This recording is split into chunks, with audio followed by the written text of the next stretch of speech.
Buenas tardes a todos.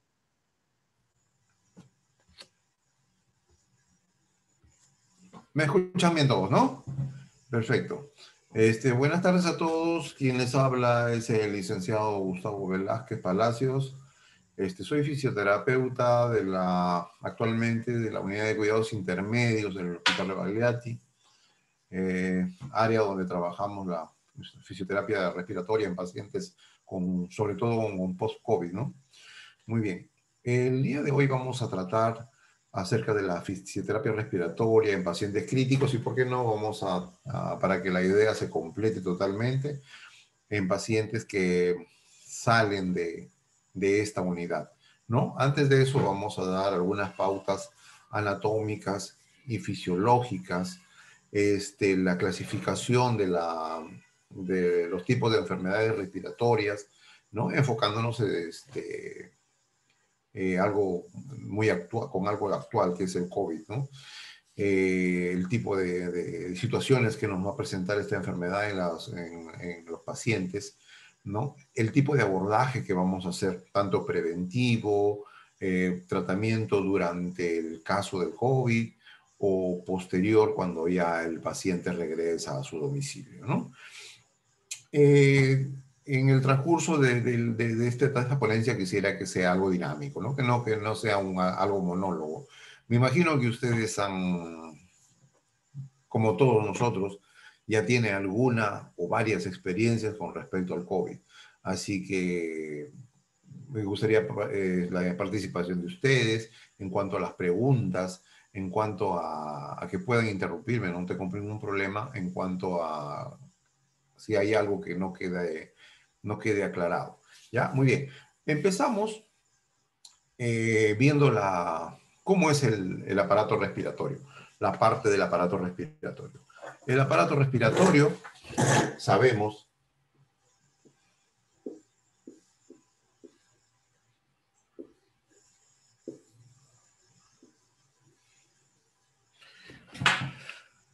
consta de la nariz, ¿no? La faringe, la tráquea, los bronquios, las ramificaciones pequeñitas, que son los bronquiolos, hasta llegar a los alvéolos, que son las partes más pequeñitas, ¿no? Las partes más pequeñitas, donde se va a dar el intercambio de oxígeno con la arteria, ¿no es cierto? Son prácticamente las unidades, los alvéolos son las unidades funcionales del pulmón, donde se da el intercambio gaseoso. Entonces, si hablamos anatómicamente de la llevada de aire, ¿para qué sirven los pulmones? ¿No? Los pulmones son los órganos encargados de llevar el aire hasta la zona de los alvéolos para que se produzca el intercambio gaseoso y poder llevar y que la sangre lleve el oxígeno a todas las partes del cuerpo para que se puedan producir las diferentes funciones de todos los órganos y sistemas de nuestro cuerpo, ¿no? Cuando nosotros tomamos aire, habría que definir acá qué cosa es respiración y qué cosa es ventilación, ¿no? Comúnmente nosotros le decimos, a ver, respira, y nosotros hacemos, ¿no? Respira otra vez. ¿Eso es respirar? No, eso no es respirar, ¿no?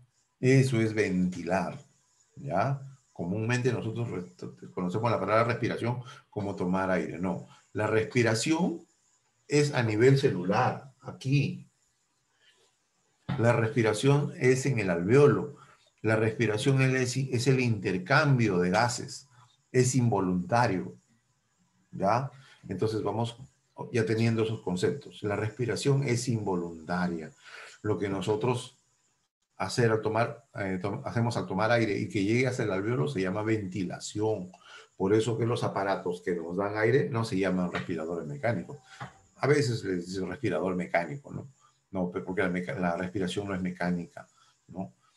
Lo único que puede ser mecánico es la ventilación. Por eso se llama ventiladores mecánicos, ¿sí? Muy bien. Entonces, ¿cuántos alvéolos nosotros tenemos, ¿no? Cuando nacemos tenemos algo de 200 millones de alvéolos, ¿sí? En la edad adulta esos alvéolos van aumentando, ¿no?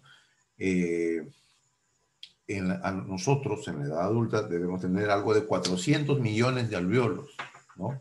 400 millones de alvéolos que son los que realizan el intercambio de oxígeno, ¿no? Estos 200 millones de alvéolos sugieren, si es que lo podríamos extender, 200 metros cuadrados de alvéolos, ¿sí? De puros alvéolos, pequeñitos, unidades muy pequeñitas, invisibles a la vista, ¿no?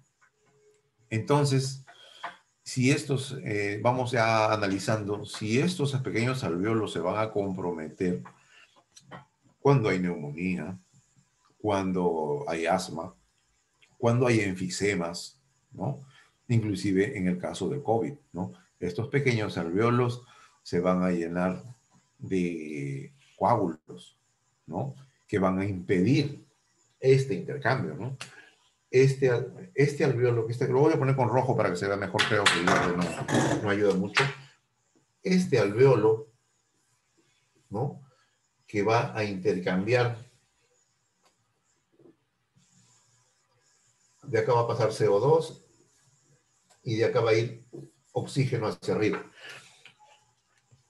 Este intercambio se va a alterar cuando existen las neumonías, cuando esto se llena de secreción, ¿no? Entonces, vamos a tener que hacer ciertas tipo de maniobras para ayudar a la eliminación de las secreciones.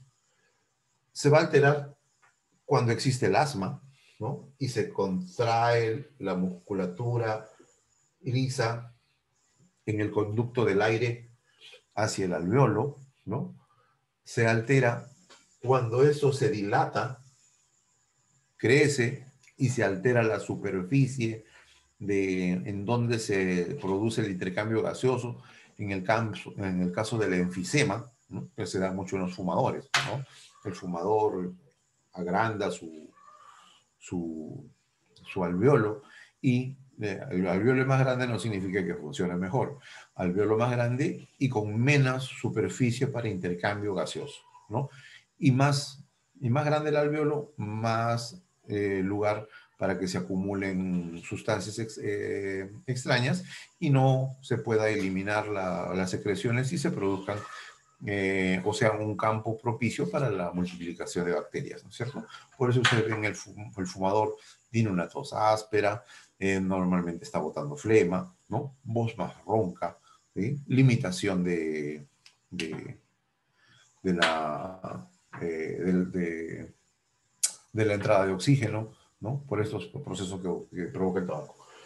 Muy bien. Y en el caso específico del COVID, también este alvéolo se llena de coágulos, ¿sí? Llena de coágulos, entonces este coágulo va a impedir que se produzca el intercambio gaseoso. Muy bien. Entonces hemos visto ya a grandes rasgos, porque bueno, es muy corto el tiempo que tenemos para poder llegar a las maniobras que vamos a hacer, pero no hay problema. Si desean preguntar algo, pregunten por favor. Una vez que hemos visto ya cuál es la función del pulmón, vamos a ver cuáles son las enfermedades que aquejan al pulmón, que son las enfermedades obstructivas y restrictivas. Así se clasifican las enfermedades del pulmón.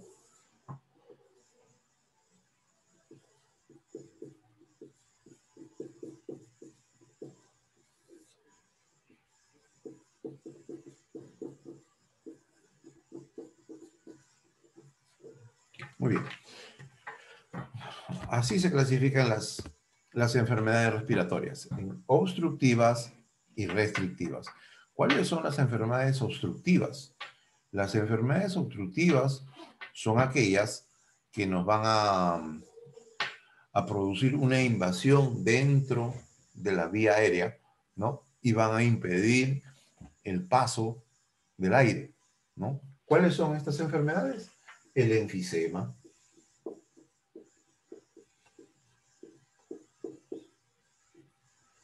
¿Qué cosa es el enfisema? es la dilatación. Un alveolo normal es así. Un enfisema, mira, un alveolo todo dilatado, grande, dilatado y con menos superficie para intercambio gaseoso. ¿Ya? Muy bien, ese es el enfisema. Existen, bueno, varios tipos de enfisema, ¿no? Lobulillar, panlobulillar, ¿no? Pero eso, en eso no vamos a entrar, simplemente a grandes rasgos lo vamos a ver. Otro es el asma. ¿Qué es el asma? El asma, el alveolo tiene una entrada y tiene un músculo liso que controla la entrada. El asma es una contracción brusca de esto. Es una contracción brusca y queda retenido el aire en el alveolo. Por eso es que el paciente, miren, vamos analizando esto porque después cuando veamos los ejercicios respiratorios tienen que ver mucho con esta clasificación, ¿ya? Normalmente fisioterapia de respiratoria es, qué fácil, nos va a enseñar a respirar, ¿no? Nos va a enseñar a que tome aire, bote aire. No es así, ¿no? El tipo de terapia respiratoria, el tipo de maniobra, ¿no? El momento de la maniobra tiene mucho que ver con el tipo de enfermedad obstructiva o restrictiva, ¿no? No es lo mismo tratar una persona que tiene restricción en, la, en el ingreso del aire que una persona que tiene obstruido, ¿sí? O inclusive pacientes que están en postración, hay que trabajar primero como si la obstrucción para eliminar y luego trabajar la restricción para mejorar la expansión. Ya eso lo vamos a ir entendiendo. Muy bien, el asma. Otros son las bronquiectasias.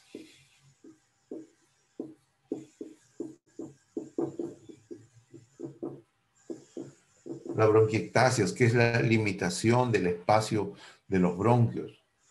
Las bronquitis crónicas, atelectasias,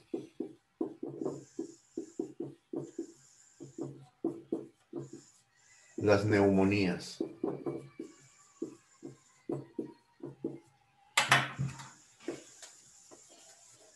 ¿Ya?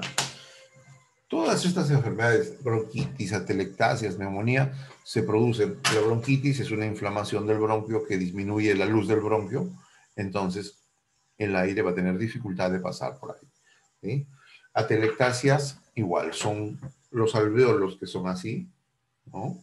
Que son así, reciben aire, bota, toma aire, bota, toma aire, bota, ¿no? Pero normalmente por la falta de movimiento, paciente que está boca arriba, ¿no? Le mandan tomar una placa y el paciente dice, una atelectasia, acuérdense de la palabra porque la vamos a ver cuando hablemos de posturas. Una atelectasia en la base, ¿no? En las dos bases, en los dos lóbulos basales, o los lóbulos inferiores, mejor dicho, ¿ya? La atelectasia, ¿qué se ve? Se ve en la parte inferior del pulmón blanco, que significa que no está pasando el aire. Entonces, ¿qué cosa es la atelectasia? Los alveolos que deben estar así, que esa es su forma fisiológica, reciben aire y bota. Reciben aire y bota. Nunca se pegan, ¿ya?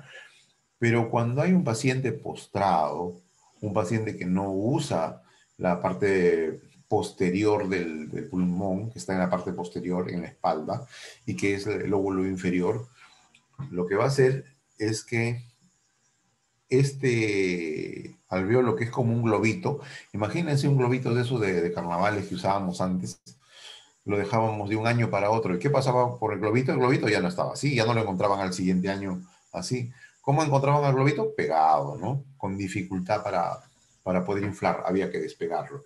Algo así pasa con el alveolo. El alveolo se pega, ¿no? Entonces en la radiografía ya no se ve negro, que el negro es el aire, ¿no? Se ve blanco, no hay paso de aire, está tapado totalmente. Entonces, en esos pacientes, en el caso de las atelectasias, hay que poner al paciente en posición de acuerdo al segmento en una postura de drenaje, acompañarnos de vibraciones, de técnicas de movilización, de direccionar flujos, ¿no? Para que pueda revertir esta atelectasia, ¿no?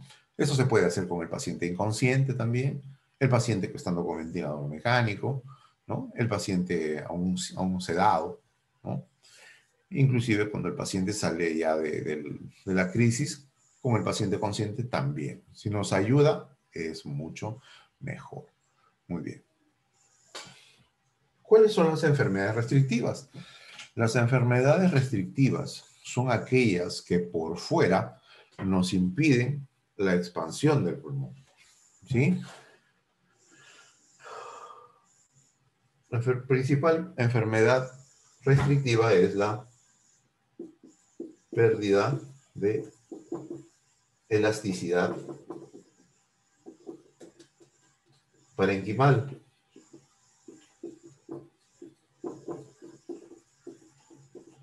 más conocida como la fibrosis pulmonar, ¿no? Ustedes saben que todo lo que hemos estado hablando de los alveolos está recubierto por el parénquima, que es lo que da forma y consistencia, que es un tejido elástico, que nos permite que el pulmón pueda expandirse. Pero en el caso de personas fumadoras, personas que han trabajado con sustancias tóxicas, sobre todo personas que trabajan con el humo de leña, inclusive nuestras abuelas que cocinaban con leña, ¿no? Los mineros, ¿no? Que inhalan esas sustancias de las minas, ¿no? Que se llama silicosis, tienen esta condición, ¿no? Que el parénquima pulmonar se va a endurecer y va a perder la elasticidad. Otro de estos es la restricción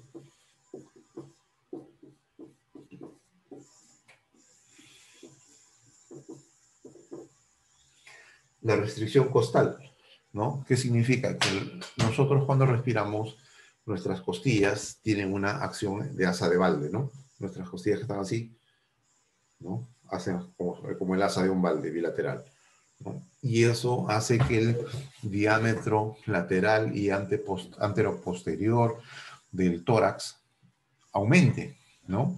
Y ese aumento de la dirección asociado a los músculos respiratorios ejerce una presión negativa y hacen que el aire del exterior jale involuntariamente, ¿no? Porque la inspiración puede ser voluntaria, pero normalmente es involuntaria, ¿no? Por este efecto de Acebal. Entonces, hay enfermedades que van a restringir esta acción de asa de balde. Una de ellas es la edad, ¿no? Puede ser por la edad. Cuando va pasando la edad y va pasando y va llegando el tiempo en que la osteoporosis va achicando las vértebras, ¿no? Ustedes saben que las costillas se insertan, en la cabeza de la costilla se inserta entre dos vértebras, entre dos cuerpos vertebrales. Entonces, es fácil suponer que cuando estos cuerpos vertebrales pierden su consistencia, ¿no? La capacidad de movilidad de la costilla en asa de balde se va a perder, ¿no? Entonces los diámetros laterales y antero-posterior va a estar disminuida, ¿no? También puede ser por enfermedades congénitas.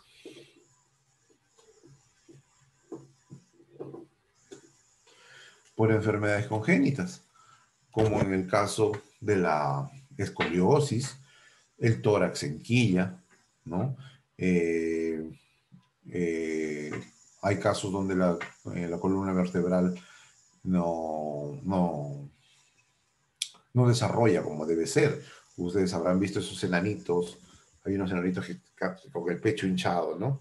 Que son como tronquitos, no tienen mucha movilidad en las costillas ni en la columna dorsal. Ellos tienen esa restricción. Enfermedades que tienen que ver también con esta rigidez, el mal de Pot, ¿no? El mal de Pot, que es una tuberculosis vertebral, ¿no? Que también condiciona que no pueda haber este movimiento de las costillas, ¿no? Entonces, es muy importante, entre otros tipos, le estoy mencionando solo los más importantes. Si ustedes quieren comentar sobre otro, tienen una duda sobre otro, me lo preguntan y también lo aclaramos. Pero esto es básicamente lo que vamos a encontrar. ¿Sí? Entonces, ¿cómo trabajamos una enfermedad obstructiva? ¿No? Si tenemos un enfisema, asma, bronquiectasia, bronquitis, atelectasia, está tapado, ¿no? ¿Qué hacemos? ¿Le hacemos tomar aire? ¿No? Como lo que ustedes venían preparados a escuchar, muchos de ustedes, porque seguramente muchos de ustedes ya tienen una noción de cómo se trabaja la fisioterapia respiratoria y cómo se establece el método de tratamiento según patología, ¿no? Si ustedes tienen enfisema, bronquitis, bronquitis, atelectasias, inclusive la neumonía, que es la más común de todas aquí, ¿no? Ustedes no me pueden decir que vamos a hacer fisioterapia respiratoria, ya, respire, tome aire, no. En estos casos, lo primero que tenemos que lograr es desobstrucción de la vía, ¿no? Si no logramos quitar la obstrucción, o por lo menos tratar en nuestra terapia de que el paciente elimine algunos, eh, algunos exudados que hay dentro del pulmón, no podemos pasar a la parte de mejoramiento de la fuerza y volumen pulmonar, ¿ya? Entonces, primero vamos a hacer que el paciente elimine secreciones y posteriormente mejorar todo lo que es el volumen pulmonar. Muy bien.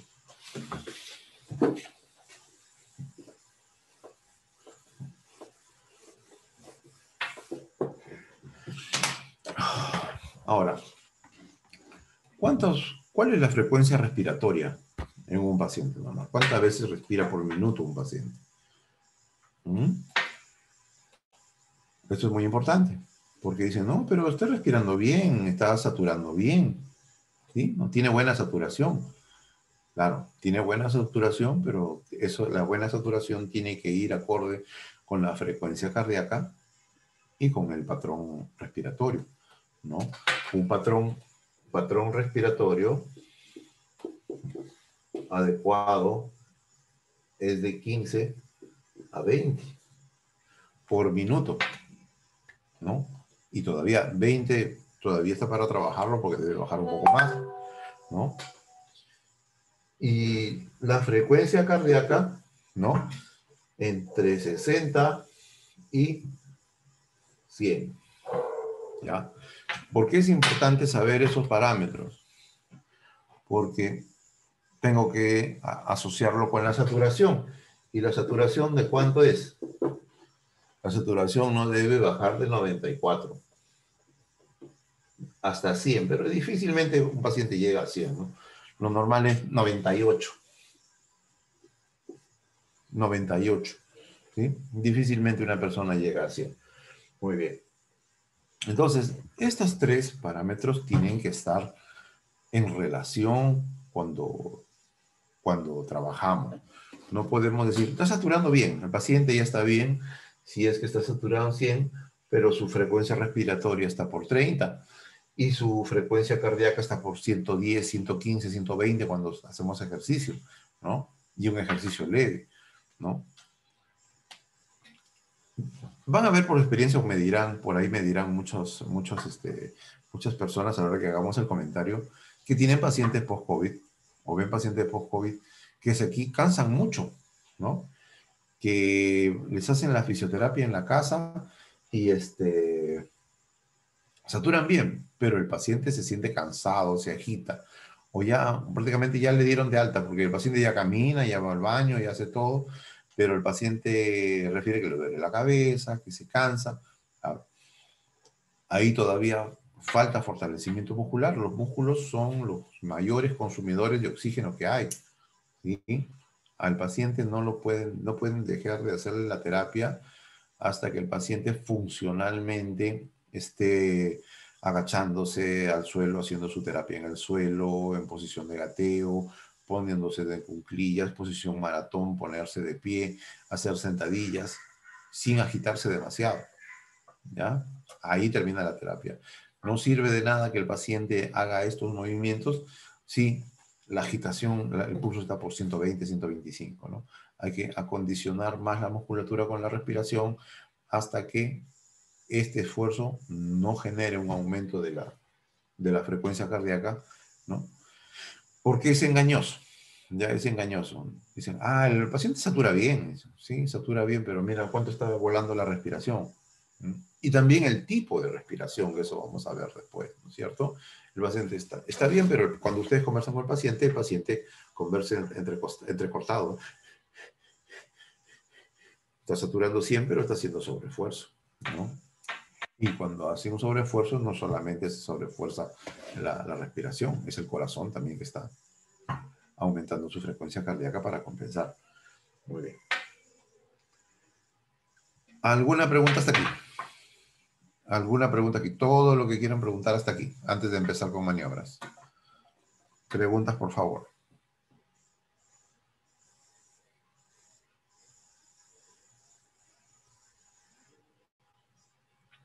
¿Ninguna pregunta?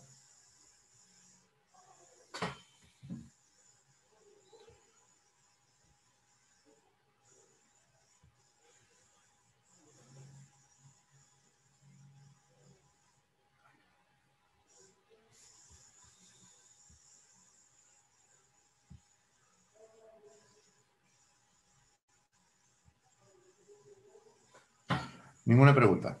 Muy bien. Seguimos.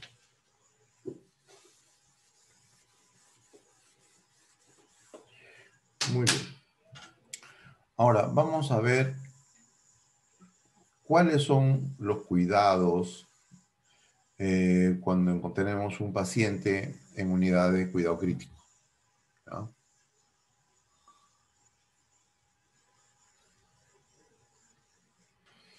En las unidades críticas, ¿cuál es nuestro cuidado que tenemos que hacer? En un paciente de crítico, o si hablamos actualmente de la circunstancia del COVID, empezamos con pacientes que empiezan con problemas respiratorios y llegan a un cuadro crítico. Entonces, la fisioterapia respiratoria no debe, no debe esperar a que el paciente llegue a un estado crítico, ¿no? Porque la fisioterapia respiratoria también es preventiva, ¿sí? No solamente en un paciente que tuvo COVID, ¿no? Todos deberíamos haber aprendido a respirar para poder afrontar la situación actual, e inclusive para poder guiar a nuestros pacientes actualmente en cuanto a la respiración. Deberíamos nosotros tener patrones correctos de respiración para poder reproducirlos. Ahorita vamos a ver eso. Eh, si yo les pregunto a ustedes cuál es el patrón respiratorio normal, yo les digo, respiren hondo, tomen aire, háganlo ustedes en su casa, respiren hondo. Muchos de ustedes van a hacer esto.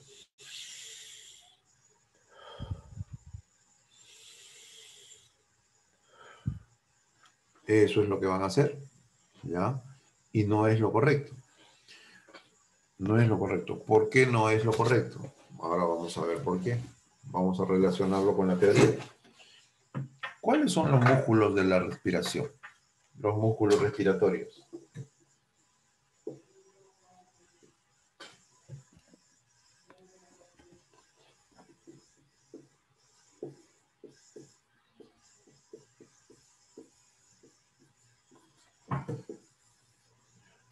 ¿Cuáles son los músculos respiratorios? Los músculos respiratorios se clasifican en inspiratorios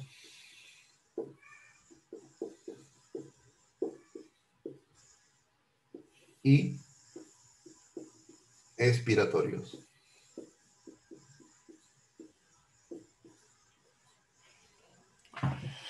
¿Cuáles son los músculos inspiratorios? Los músculos inspiratorios básicamente es el diafragma,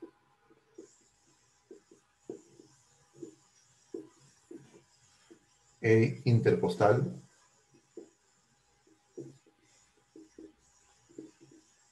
externo. Y los músculos expiratorios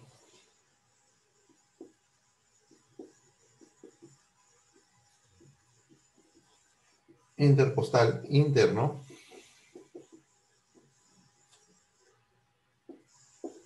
y un músculo que no está considerado, ¿no? No lo van a buscar y no lo van a poner como un expiratorio principal, pero es muy importante en la expiración, que es el músculo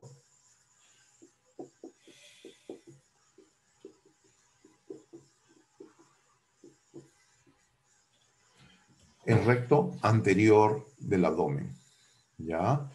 Dirán, pero el recto anterior del abdomen lo que hace hacer es la flexión de tronco, prácticamente conocido como el abdominal. ¿Qué tiene que ver en la respiración? Es muy importante, ¿no? Si ustedes ven un paciente con traqueostomía, ¿no? Un paciente con traqueostomía que ya ha salido de la UCI, ya salió de ventilador mecánico, se va a su casa con traqueostomía, ¿ya? Y le dicen que ustedes le hagan la fisioterapia porque está en un proceso para que le saquen la traqueostomía. La traqueostomía está por dos razones ahí. La traqueostomía está o porque no puede tomar aire, ¿no? O porque no puede tomar aire, o porque no puede eliminar secreciones, ¿ya? Está ahí porque no puede tomar aire, entonces la traqueostomía está ahí para que bajo una urgencia, una desaturación, una falta de oxígeno, inmediatamente se le pueda hacer la ayuda correspondiente, ya sea con el ambú, ¿no? Con un ambú, e inclusive llegar a ponerle el respirador mecánico en el caso de que lo requiera, ¿no? No puede hacer eso o no puede o no puede toser. El paciente se llena de flema, entonces la traqueostomía está ahí para que inmediatamente poder aspirar las secreciones por esa vía. ¿No es cierto? Entonces, ¿cuál es la importancia del diafragma ahí? La importancia del diafragma ahí, ustedes mismos compruébenlo. Traten de toser, traten de toser sin que se contraiga el diafragma, ¿no? O primero tosan, hagan esto y miren la función del diafragma y tóquense el abdomen. A la hora de toser, sientan la contracción del abdominal, ¿no? Ahora intenten toser, pónganse la mano en el abdomen, intenten toser sin que haya contracción del abdominal, ¿no? Lo que van a sentir ustedes al lograr toser sin contracción del abdominal es esto. Porque más allá de eso, el abdominal se van a contraer. Ah, ya van a decir ustedes. Por eso es que los que tienen lesión medular no pueden, no pueden toser exactamente. Los lesionados medulares, por eso es que no pueden toser. Por eso se les ayuda con faja para que suplan la acción del abdominal y puedan eliminar secreciones. Por eso es que el lesionado medular que no tiene abdominal hay que ponerlos en posturas de drenaje.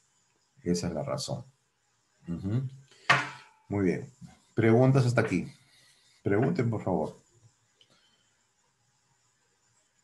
Licenciado, buenas noches. Una Buenas consulta. noches. En mi caso, por ejemplo, he visto que hay ejercicios, bueno, lo denominan así, ¿no? Estimulación del músculo diafragma. Sí, Entonces, claro, eso claro. ayudaría de repente a que se pueda fortalecer también los rectos, porque he visto que, por ejemplo, para estimular diafragma lo dividen en tres segmentos: umbilical, supraumbilical e infraumbilical. Estimulas y de acuerdo a eso vas haciendo de que funcione el recto. Eso Ya, también se podría trabajar en pacientes post-COVID, porque leí en un artículo que a pacientes COVID no se les podía en un inicio, creo que, estimularles. claro. Ahí, En los pacientes COVID activos, sabes que en los pacientes COVID activos se les ha contraindicado completamente el, que hagan esfuerzos, ¿no? Ahí no se puede hacer. Entonces, pero no significa que la fisioterapia respiratoria no se va a hacer. Si bien es cierto que el paciente COVID no puede hacer un ejercicio activo durante el proceso, cuando está de repente en la UCI o de repente está actualmente que en esta segunda ola, que han estado en casa, ¿no? Con alto flujo o con el concentrador, sí se le puede hacer la postura de drenaje, sí se le puede hacer la estimulación del diafragma con maniobras de presión y descompresión. Eso sí se puede hacer. Pero los abdominales, trabajarlos directamente, ¿no? No tiene nada que ver con el diafragma. Salvo que hagas un posterior al COVID y hagas un trabajo ya de flexión con ingreso del aire y combinar estos ejercicios. ¿A eso te referías? Sí, licenciado, Ya, gracias, sí, muy entendí. bien.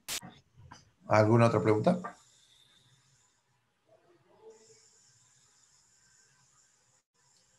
¿Alguna pregunta más? Muy bien, seguimos entonces. Entonces, estos músculos los vamos a... Ah, pero hay un grupo más. Están los accesorios.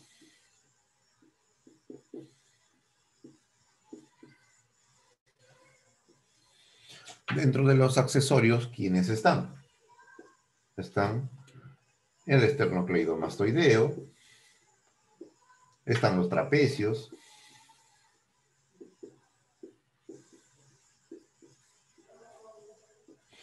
el angular del omóplato,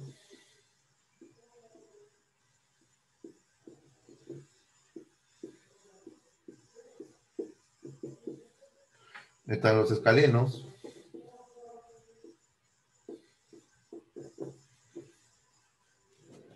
entre otros músculos. Generalmente son los infrayoideos, ¿no? Que también nos van a ayudar. Entonces,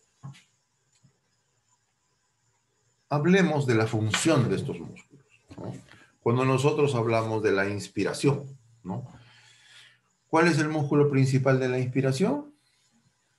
¿No? ¿Cuál es el músculo principal? El diafragma, me van a decir. Pero como les decían antes, a ver, yo les digo, respiren con hagan inspiración diafragmática. Y la mayoría va a hacer esto.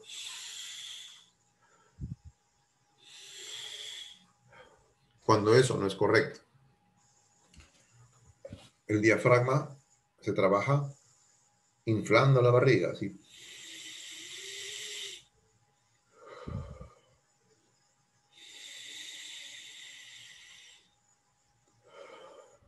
¿Y por qué razón se trabaja así? Porque el diafragma es una cúpula, ¿no? Es una cúpula.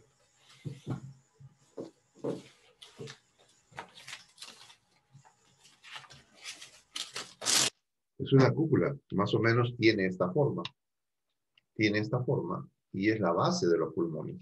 Cuando nosotros tomamos aire, esta cúpula se va a invertir. Ahí. ¿No? Entonces, tomamos aire, esta contracción va a generar una presión negativa que va a hacer que los pulmones automáticamente se distiendan y jalen aire de afuera. Porque como les decía antes, la inspiración no necesariamente es voluntaria. Podemos hacerlo voluntaria, pero cuando nosotros dormimos, este músculo diafragma genera una presión negativa que hace que respiremos mientras dormimos y no necesariamente por voluntad nuestra, ¿no? Muy bien. Entonces, al contraerse el diafragma y al invertirse, va a presionar las vísceras hacia abajo. Entonces, por eso cuando nosotros queremos enseñar respiración diafragmática, le decimos al paciente, infla la barriga. Infla la barriga. Eso cuando el paciente está consciente, ¿no? Hay técnicas de cuando el paciente está inconsciente, ¿no? Que son técnicas de que se llaman técnicas de compresión y descompresión, ¿no? ¿Cómo hacemos esto? Acompañamos la expiración con la mano y en el momento que el paciente va a tomar aire, generamos una pequeña resistencia y soltamos violentamente. Esto va a generar, un ratito voy a traer un logo para explicarles.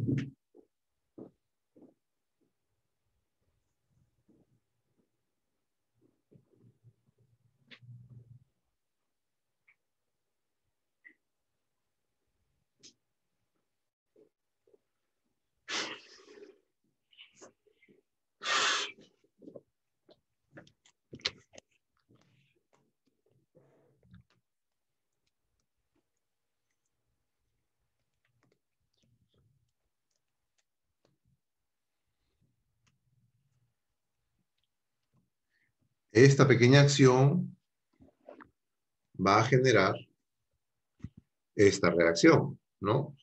Yo acompaño la expiración botando el aire y cuando el paciente toma aire, hago una pequeña resistencia, el paciente sigue tomando aire y suelto violentamente. ¿Ya? Acompaño la expiración, boto. El paciente toma aire, una pequeña resistencia y suelto. Y la misma acción que ustedes han visto en el globo de saltar, esa misma acción se va a producir en el pulmón. El pulmón involuntariamente va a saltar y va a mejorar a que el aire del exterior se incremente la presión negativa y el aire del exterior ingrese con más fuerza a los pulmones para facilitar el llenado. ¿Ya? Muy bien. Entonces, les vuelvo a repetir. En el caso, ¿no? Este es mi diafragma. Prácticamente cuando yo tomo aire, esto debería bajar, ¿no? Mi diafragma, boto el aire, tomo aire, ¿no? Boto el aire, tomo aire, boto aire, tomo aire. Entonces, miren la función cuando tomo aire, el diafragma cómo debería bajar.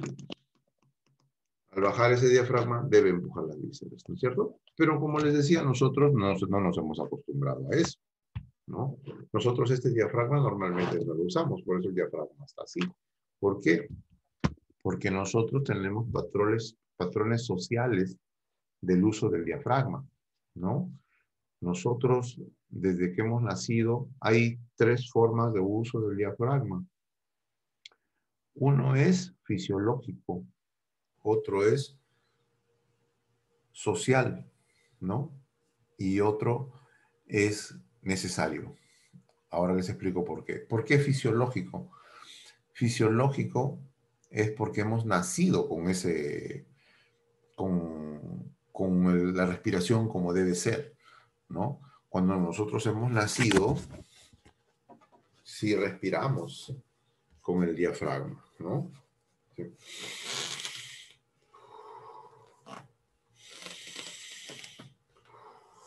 Así respiramos cuando nacemos.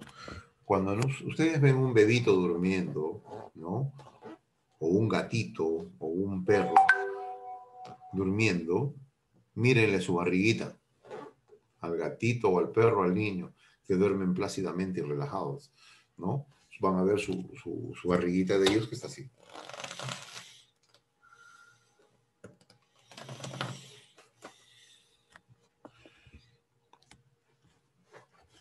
¿Y por qué ellos respiran así y nosotros no?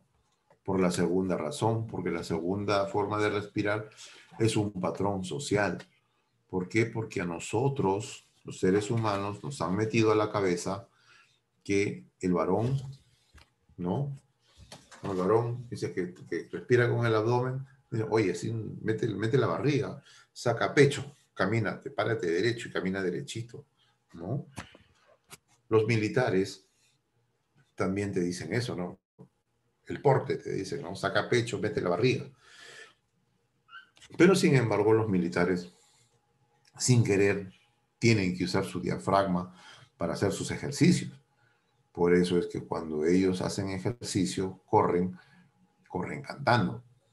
porque a la hora de cantar y tomar el aire, correr cantando, hacen que el aire vaya al diafragma. Como no lo van a entender de manera que como se lo explicamos nosotros, simplemente lo hacen cantando y ya está, ¿no? Lo hicieron. Muy bien.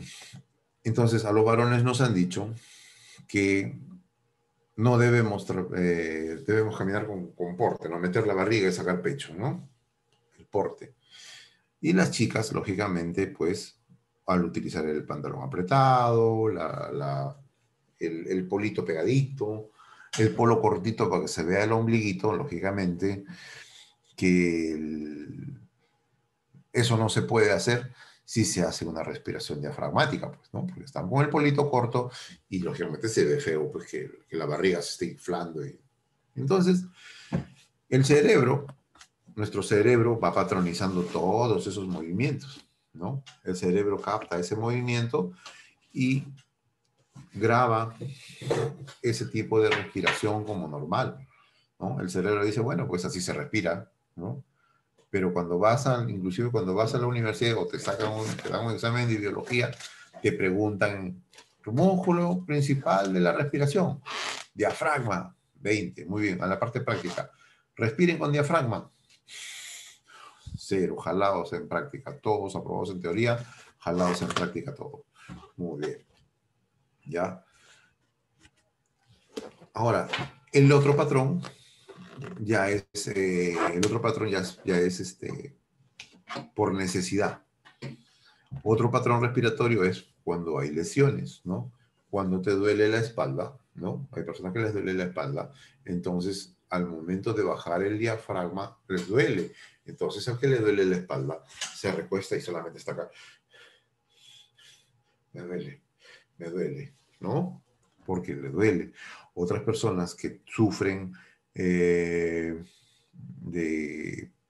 por ejemplo, personas que tienen trastornos, ya sea o cirugías abdominales o personas que tienen ya ciertas condiciones que les impide la presión de las vísceras, ¿no? Entonces necesariamente tienen que respirar con musculatura torácica, ¿no? Y por último,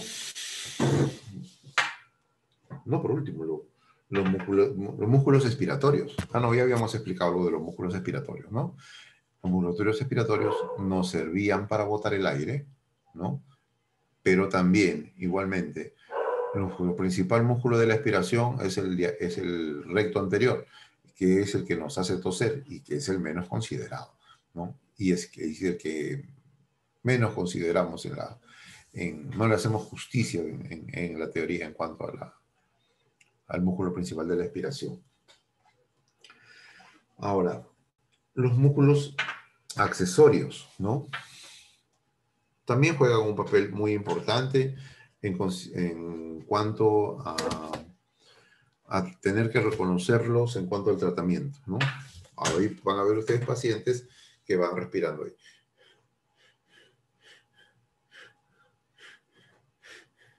Un paciente que está trabajando con músculo respiratorio accesorio, ustedes van a ver que su frecuencia respiratoria está más de 27, 25, 30 más o menos, ¿no? Por eso es que está usando la musculatura respiratoria, la musculatura accesoria de la inspiración. Entonces, eso me indica claramente que tenemos que ayudar a patronizar la respiración con el diafragma. ¿Ya? Muy bien. Ahora, un dato interesante también sería, pues, revolviendo a la cuestión del diafragma, que esta reeducación del diafragma no sería una dificultad ahora en el tiempo del COVID, porque realmente la parte respiratoria posterior a las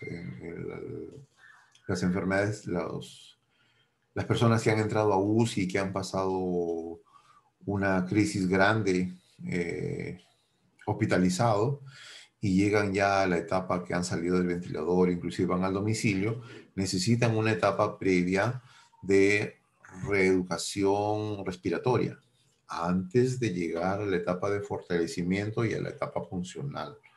¿Por qué les digo esto? Porque el paciente, si no hace una buena respiración, el paciente se va a seguir agitando, se va a frustrar, ¿no? El paciente va a tener miedo a los mareos, a que vomita, a que se siente mal, al dolor de cabeza, que después no puede dormir, se siente toda la noche incómodo, fastidiado, ¿no? ¿Por qué? Porque no hemos trabajado primero la parte respiratoria. Pero ¿por qué esta dificultad?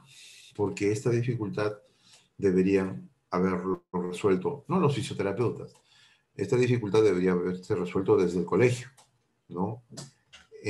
Cuando nosotros estudiábamos educación física. Porque cuando nosotros vamos al colegio, no sé, el colegio es educación para nuestro desarrollo, ¿no es cierto? Nos enseñan el lenguaje para poder comunicarnos, para poder escribir bien, hablar bien, ¿no? Hacer correctamente un texto.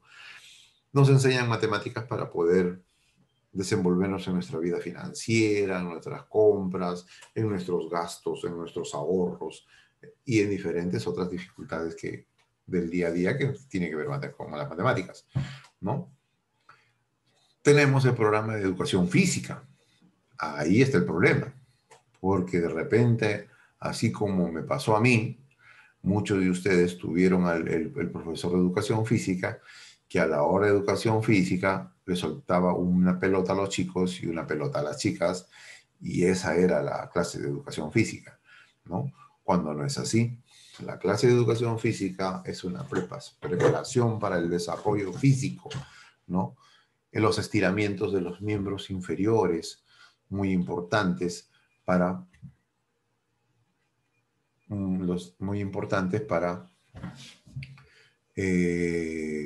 los estiramientos son importantes para favorecer el crecimiento adecuado y prevenir los dolores del adulto, porque sabemos muy bien que cuando llega el desarrollo, ¿no? Los huesos van a crecer mucho más rápido que los músculos, ¿no? Por lo tanto, esos músculos que no están a la par con el hueso van a jalar y se van a producir dolores que tienen los adolescentes, ¿no? Que les duele la espalda, que les duele el cuello, que se sienta mal, que tiene mala postura, que está jorobado, ¿no? Que camina todo sonso, que cuando se sienta se chorrea, ¿no? ¿Y por qué es todo eso? Porque, como les digo, los huesos crecieron mucho más rápido que los músculos, ¿sí? Entonces, eso genera ese fastidio en los adolescentes. ¿Y qué debió haber sido en el colegio? Hacer los programas de estiramiento, ¿no? Estiramiento de isquiotibiales, estiramiento de la espalda, estiramiento de todos los músculos para favorecer el crecimiento y que esos problemas no pasen, ¿no? En países como en Estados Unidos, que valoran mucho el crecimiento y la parte de la fisioterapia está más avanzada, ustedes de repente han visto en esas películas gringas que hasta en la universidad llevan educación física. Tienen su clase de gimnasia, donde se estiran con varillas, con balones, ¿no? Entonces siguen dándole mucha importancia al crecimiento, porque eso les va a dar que en el futuro no haya pérdida de horas laborales, ¿no? Por dolores.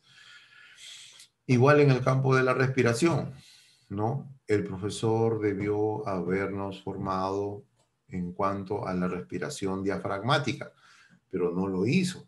Lo máximo que nos enseñó fue tomen aire por la nariz y boten por la boca. Eso es lo que nos enseñó, ¿no? Y hasta ahora yo me acuerdo lo absurdo que es eso. Tomen aire por la nariz, boten por la boca. O cuando corren, tomen aire por la nariz, boten por la boca, sí, para que no se cansen. Cuando debió habernos enseñado a respirar por la nariz, pero inflando la barriga para usar nuestro diafragma. Eso es lo que debe haber enseñado. ¿Y por qué debió habernos enseñado a usar el diafragma?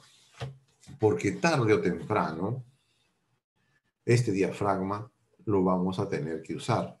Porque cuando pasemos los 55, 60 años y ya se empiecen a notar los problemas osteoporóticos y las vértebras vayan perdiendo su tamaño, las vértebras van a empezar, perdón, sí, pues las vértebras van a empezar a disminuir su tamaño y las costillas van a empezar a perder su movilidad y se va a producir una enfermedad restrictiva de las que habíamos mencionado en antes, producto del envejecimiento propio del cuerpo, que es inevitable que llegue a aparecer. En ese momento surge la importancia de no habernos enseñado a usar el diafragma. Y ahora, enseñarle a un anciano a respirar con el diafragma y patronizar esa respiración resulta ya mucho más difícil, ¿no? Porque un anciano no te va a entender como un joven. El cerebro ya patronizó esa respiración.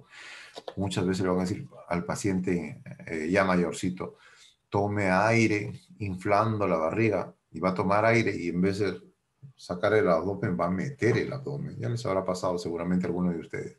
En vez de tomar aire, el abdomen lo mete más y de repente dicen, bote el aire metiendo la barriga y lo que hacen es botar aire, ¿no? Porque no, ya no te entiende, ¿no? Miren qué importancia de hacerlo de tan joven. No, yo les digo, pero yo lo aprendí esto en la universidad recién. ¿Sí? Muy bien. Ahora, durante las etapas, miren qué importante es tener estos conceptos para patronizar después. Cuando el paciente sale de UCI, ya llegó a la casa, ¿no? Ya me ha pasado con varios pacientes. Que lo vaya a ver, porque ¿cuánto tiempo han salido de UCI? Ya en mi casa ya está 4 semanas. Ah, ya debe estar bien, pues entonces vamos a revisarlo porque de repente le falta un ejercicio. Llegas a la casa y te dice, no, no va al baño porque se agita, no, para en el sillón nomás. Y el paciente está echado y te saluda. Hola, vamos. De arranque tú lo ves respirando con accesorios y le dice, esa respiración está mal, ¿no? Pero sí ya está haciendo terapia, ese ejercicio, no, pero esa patronización respiratoria está mal y por lo tanto el ejercicio que le están haciendo lo está agitando más. Miren el pulso, más de 100, la respiración, más de 30, saturación, no tiene, sí, 96, 97, de repente con concentrador. Pésimo, ¿no? El programa para después de salida de la UCI es una semana completa de ejercicios respiratorios hasta que se patronice bien. Si es que el paciente ya ha tenido esta patronización dentro del hospital, recién empezamos con los ejercicios de esfuerzo, ¿ya? Y hay pacientes que en un día, 2 días también ya dominan la patronización y ya se puede ir a la parte ya de esfuerzo físico, ¿ya? Ahora, ¿y por qué es importante y rápida esta reeducación? Porque este paciente ya salió de UCI, ya no necesita, ya prácticamente el COVID, en la neumonía post-COVID no es una neumonía, le llaman neumonía típica, ¿no? Le llaman neumonía típica porque no es lo contrario a una neumonía típica, pues, ¿no? ¿Y qué es una neumonía típica? Una neumonía típica es la que es generada por bacterias y que generan invasión de gérmenes, que generan mucosidad, y al ser los gérmenes que están ahí dejan secuelas, ¿no?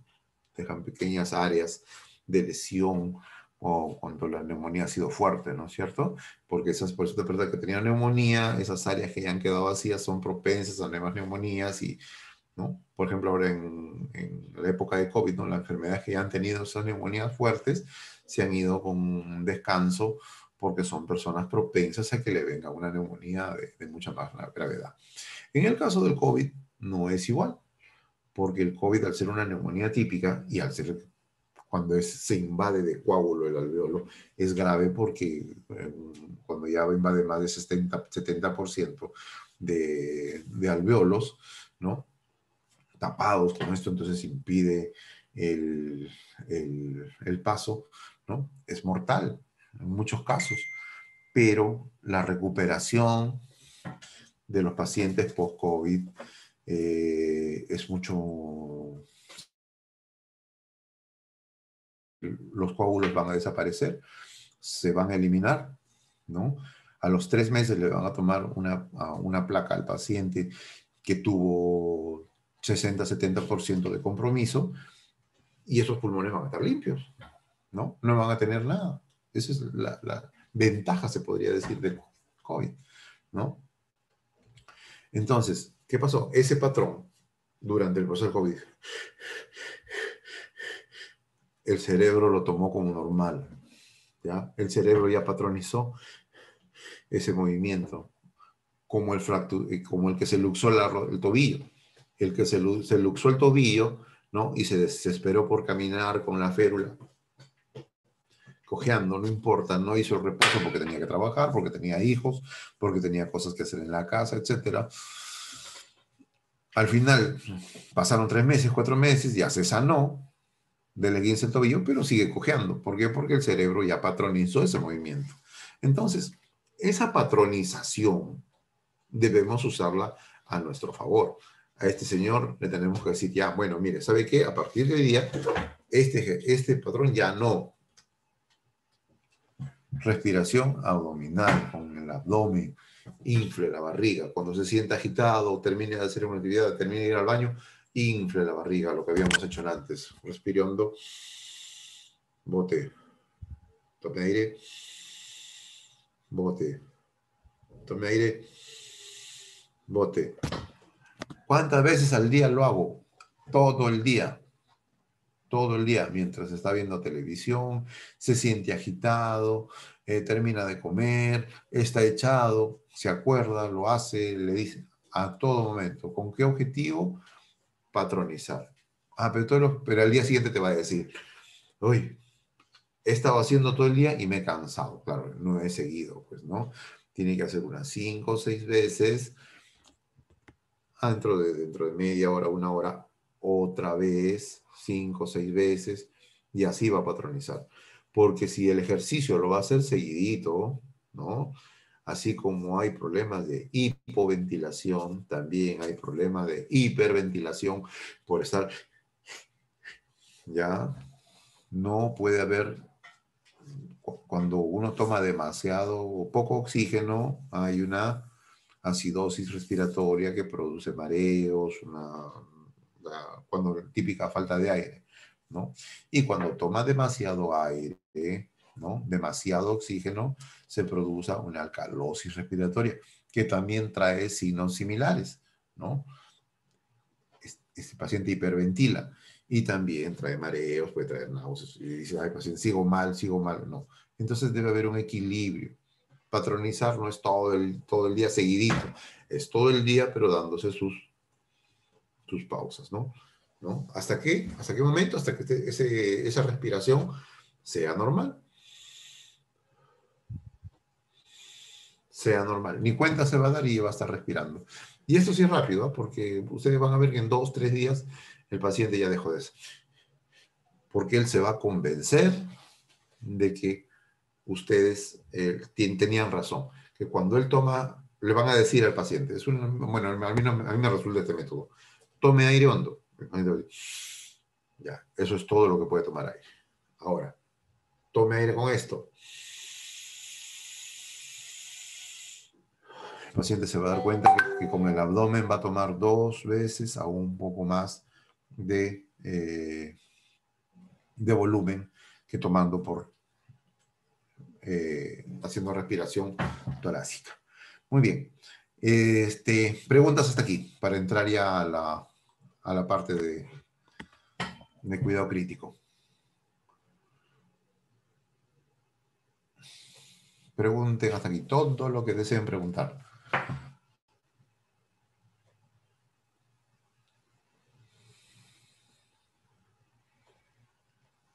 ¿Ninguna pregunta?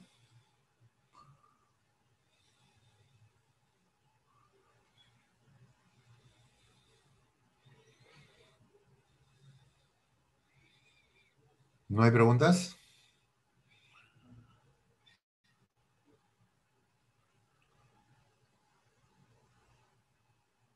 Correcto.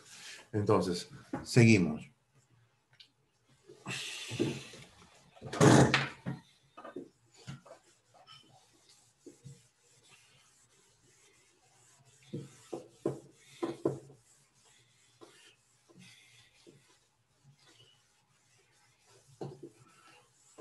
Muy bien. Hablemos antes de entrar a una unidad crítica, ¿no? Antes de una unidad crítica. ¿Qué cosa es prevención? ¿Quiénes deben hacer medicina preventiva en cuanto a lo que es respiración?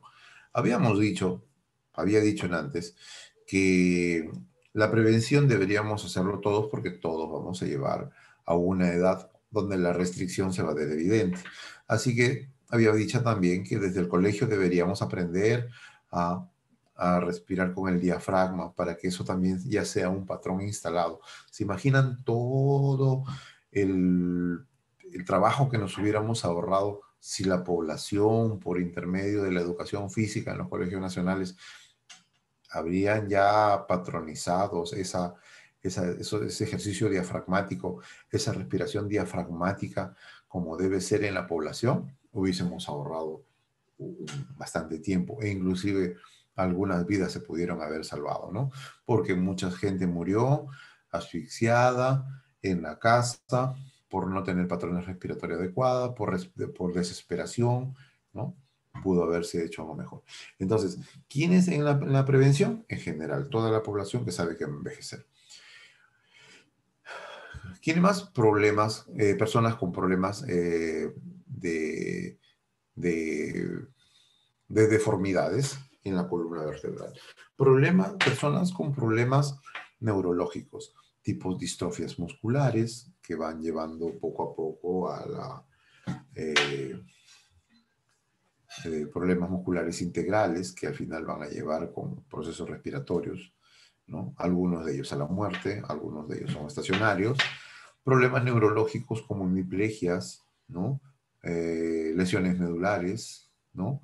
Enfermedades degenerativas como el ELA, ¿no? La esclerosis lateral amiotrófica, la esclerosis múltiple, ¿no? Enfermedades con problemas del corazón, ¿no? Todas esas personas, trabajo preventivo.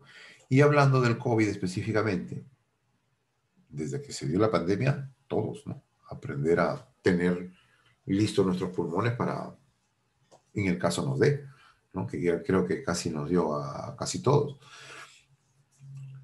Y inclusive a los pacientes que ya les dio, le detectaron el COVID. Te detectaron, te fuiste a hacer tu prueba porque la amiguita con la que saliste ayer salió positivo. ¿Qué haces? Empiezas a hacer tus respiraciones diafragmáticas, a mejorar, hacer tu volumen pulmonar, ¿no? Por si acaso, ¿sí? Tus ejercicios abdominales, torácicos también, ¿no? Sin maniobra, porque eso lo puedes hacer solo. Muy bien. Eso es en el caso de la prevención, ¿no? Ejercicios levantando los brazos. El ejercicio, cuando se levantan los brazos y se hace respiración, es para que la musculatura que es antagónica a la respiración se relaje, ¿no? Y haya un trabajo completo de la musculatura respiratoria, ¿no? El hecho de levantar los brazos es contraer, es distender el pectoral y el trapecio hacia arriba, dejando mayor amplitud para el ingreso de aire. Ahora, no les había dicho esto sobre los diámetros, ¿no? Si este es el pulmón,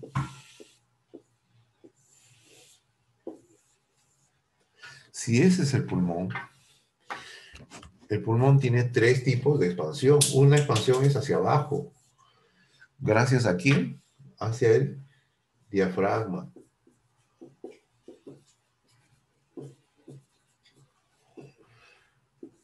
Laterales, ¿no? Una expansión lateral que se da por los intercostales. Y hacia arriba, ¿quiénes lo hacen? Los músculos accesorios. ¿Quiénes son? El trapecio, el escaleno, el angular, esternocleidomastoideo. ¿Ya? Entonces, lo ideal, como les decía,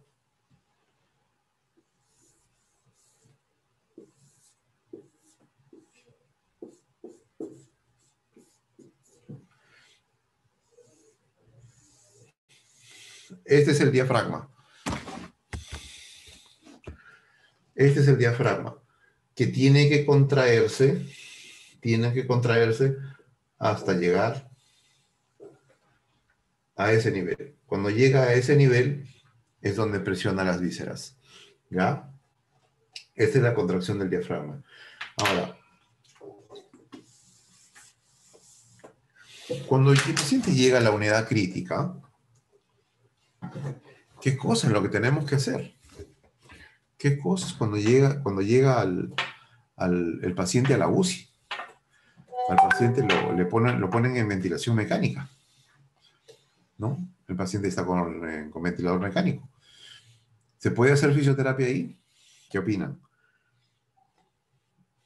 Claro que se hace fisioterapia, pero no fisioterapia activa, porque al paciente lo ponen en ventilación mecánica y sedación para que hagan el mínimo esfuerzo, ¿ya? Entonces, ¿cómo se hace la fisioterapia pasiva? Uno, poniéndolo en posturas de relajación. Posturas de relajación. Otro, en posturas de drenaje, ¿no? Vamos a ver una clasificación.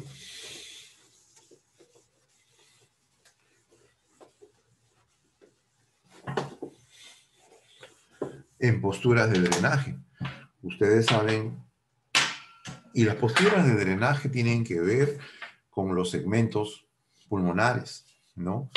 El pulmón derecho tiene 3 lóbulos y 10 segmentos. Y el pulmón izquierdo tiene 2 lóbulos y 8 segmentos. Y cada segmento tiene una postura de drenaje, ¿no? Los segmentos pulmonares son como este foco, ¿no? El pulmón derecho, en este caso el pulmón derecho, se divide en 10 segmentos, ¿no? Por ejemplo, segmento superior, el segmento superior del lóbulo superior, es así. El segmento superior del lóbulo inferior es así, ¿ya? Y así el segmento lateral del lóbulo medial es así. El segmento medial del lóbulo medio es así, ¿ya? ¿Qué quiere decir? Que todos los 10 segmentos del pulmón derecho, como los 8 segmentos del pulmón izquierdo, miran hacia el centro, ¿ya? Todos miran hacia el centro, así. Entonces, para las posturas de drenaje son posiciones en las cuales todos los segmentos se van a verticalizar y al verticalizarse, por verticalización, por efecto de la gravedad y también con maniobras específicas adicionales, como por ejemplo la vibración, ¿no? Vamos a ayudar a la eliminación. Capotaje ya no se utiliza en fisioterapia respiratoria, eso me han preguntado bastante. ¿Por qué? Porque cuando hay un déficit respiratorio, el alveolo, ¿no? El alveolo que les había dicho que es así, ¿no? Bota aire, toma aire, bota aire, toma aire, ¿no? Cuando hay un problema respiratorio, el alveolo, en su afán de resolver la crisis del ingreso de aire, va a agrandarse, ¿ya? Va a agrandarse. Y como esto está agrandado, así como un globo, mientras más lo inflo, ¿qué va a pasar? Más tendencia a reventarse, ¿no? Así como cuando ustedes están inflando los globos para el cumpleaños, siempre hay uno o dos que colapsan, ¿no es cierto? Entonces, si hay este proceso del alveolo, está tomando demasiado aire y está en este proceso hiperventilando y puede colapsar, ¿sí? Se puede hacer daño en el alveolo. Por eso es que actualmente ya en fisioterapia respiratoria no se hace el capotaje, ¿no? El capotaje se sigue utilizando y ustedes lo van a ver en las salas de enfermería, pero como cuidado periférico, ¿no? En el cambio de posición se hace capotaje en la piel que ha estado mucho tiempo con respecto a la sábana y para mejorar la circulación periférica, no ya para fisioterapia respiratoria. Ya, muy bien. Entonces, si nosotros vemos que los segmentos son como este foquito, que todos miran al centro, tienen posturas de drenaje, ¿no? Entonces, si ustedes ven en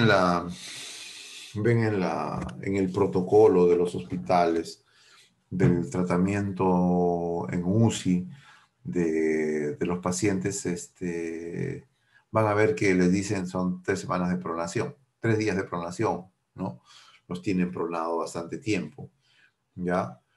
Pero como fisioterapeutas sabemos que no solamente es una postura, son 10 posturas las que podemos, 10 posturas en el derecho, 10 posturas, 8 posturas en el izquierdo, las que podemos usar para estos drenajes, para que haya mejor descongestión de los pulmones, la eliminación de los coágulos, más las vibraciones que podemos hacer en los pacientes.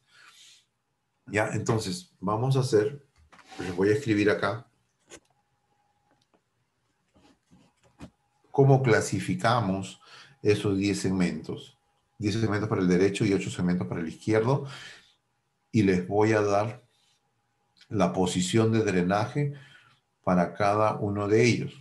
¿Ya?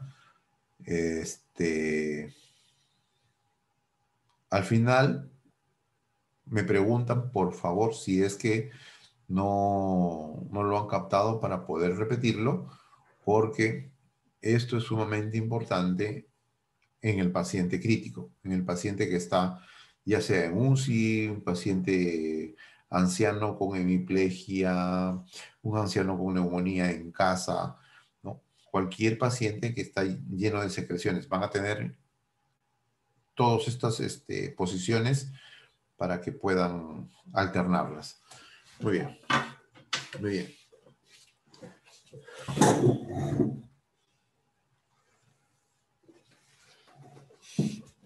El pulmón es derecho e izquierdo, ¿no? El pulmón derecho tiene 3 lóbulos, el izquierdo tiene 2. El pulmón derecho tiene lóbulo superior, lóbulo medio y lóbulo inferior.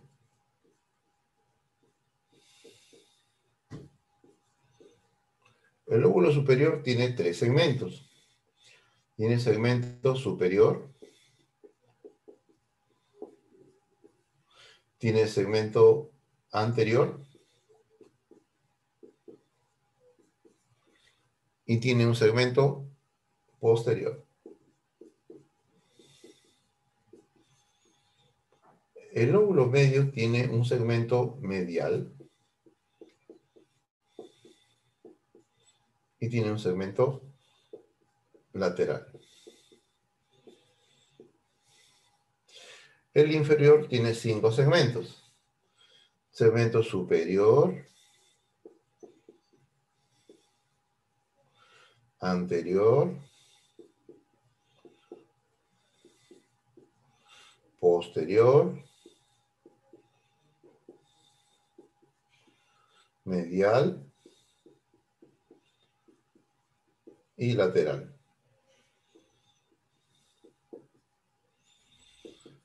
Si se dan cuenta, estos 5 segmentos coinciden con los 5 segmentos anteriores. Ahora, el pulmón izquierdo tiene 2 lóbulos, superior e inferior.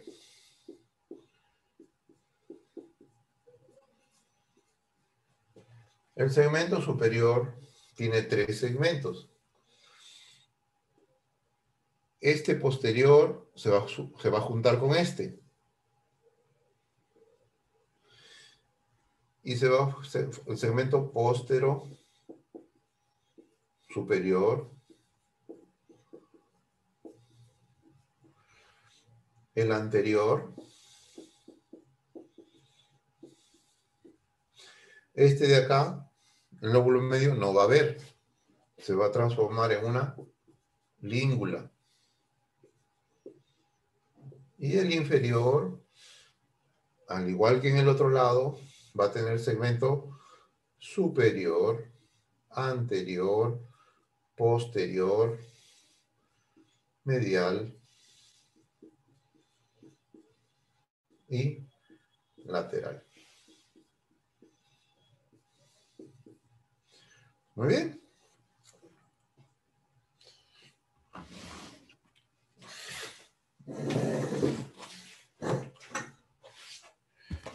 Esta clasificación es muy importante aprenderla si es que quieren realizar las posturas de drenaje. ¿Ya? Muy importantes porque cuando ustedes vean en los resultados les van a decir atelectasia en el segmento posterior y anterior del lóbulo inferior derecho. ¿Ya? Atelectasia basales a todo el lóbulo inferior, ¿no? Sobre todo en el segmento medial y el lateral. Les van a decir así. Entonces, si ustedes le dicen eso, tienen que saber dónde está y cómo, en qué posición lo van a drenar, ¿no? Dicen, está en el segmento, en el lóbulo inferior, en el lóbulo medial. ¿Cómo haces eso? ¿No? ¿Cómo lo drenas?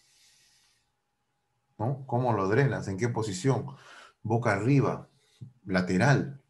Vamos a ver cuál es la posición para cada uno de ellos. Empezamos con lo más fácil. Cuando nosotros estamos sentados, ¿no? Estamos drenando un lóbulo permanentemente. Ajá, estamos drenando los lóbulos superiores, los lóbulos superiores, de los segmentos superiores de los lóbulos superiores. Entonces diremos que este lóbulo superior se drena con el paciente sentado, ¿no? El paciente está sentado. ¿Listo? Este superior también. La silla y el paciente está sentado. ¿Sí? Si el paciente está en cama, el paciente está en UCI, igual, sentándolo, levantándolo en la cabecera, el paciente ya está drenando el segmento superior, el lóbulo superior. Muy bien. El segmento anterior, ¿cómo se drena? El segmento anterior se drena en supino. Ahí está la nariz grande para que se note. En supino. Este anterior también en supino. ¿Ya? Esos se están drenando en supino. Por eso es que los segmentos anteriores del lóbulo superior casi nunca se afectan, ¿ya? Nunca se afectan. Siempre van a estar drenándose. Ahora, los lóbulos posteriores. ¿Cómo se drenan los posteriores? Por lógica podríamos decir que boca abajo, pero no es boca abajo. Es un cuarto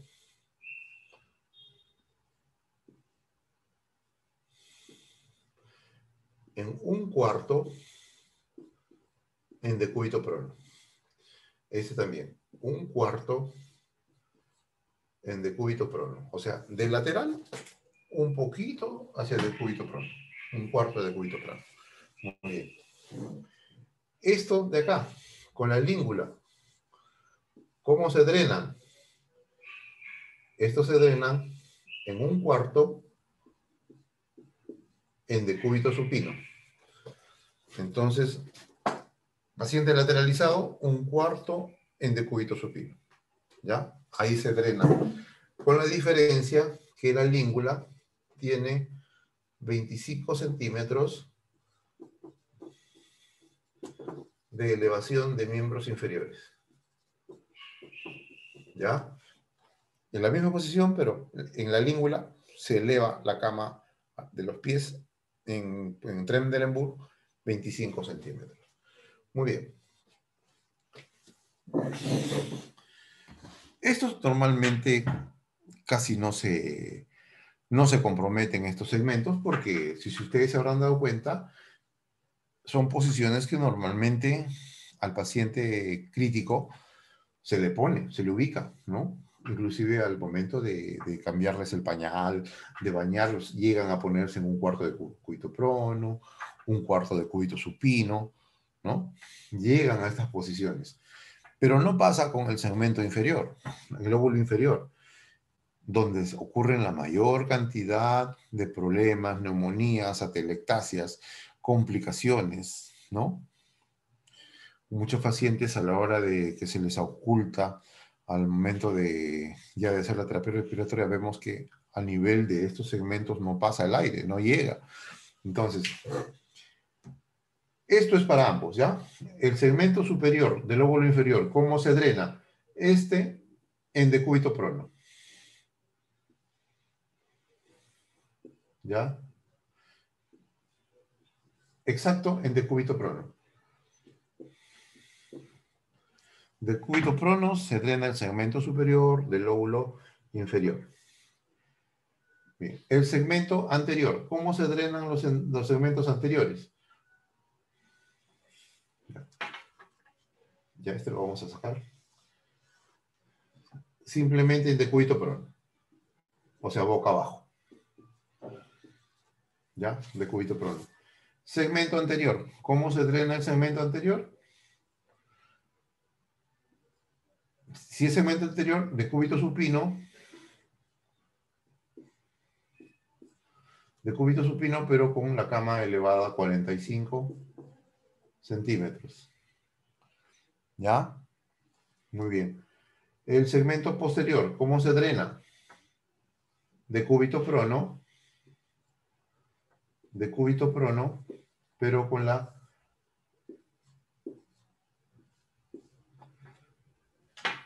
elevado en 45 centímetros. ¿Ya? El segmento medial y lateral, ambos se drenan en decúbito lateral.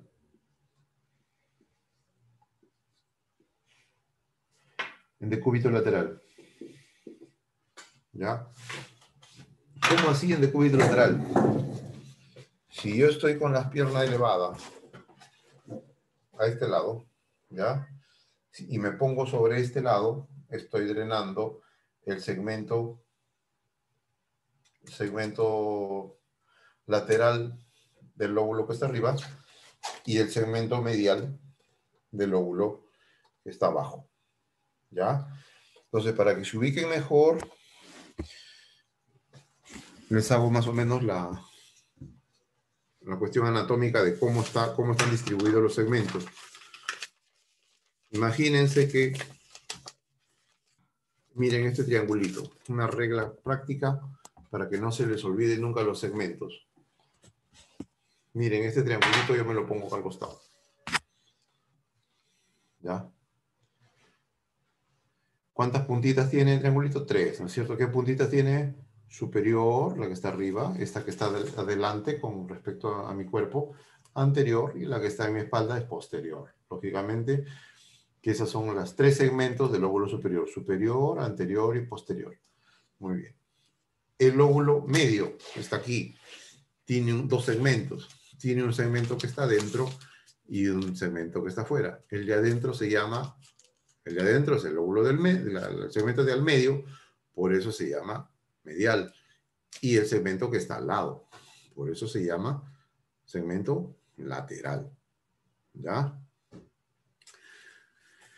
Y en el lóbulo inferior están los mismos.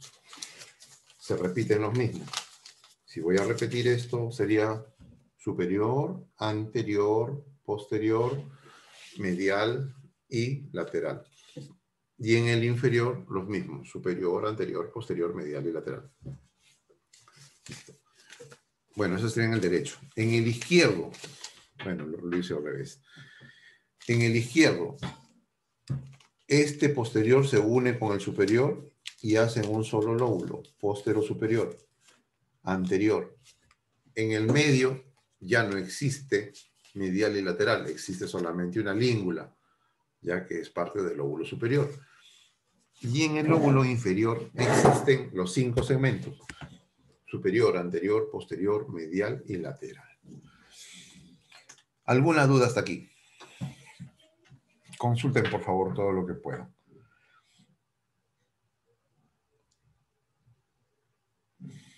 ¿Alguna duda? ¿Quieren que lo repita otra vez? ¿Lo entendieron? ¿No lo entendieron?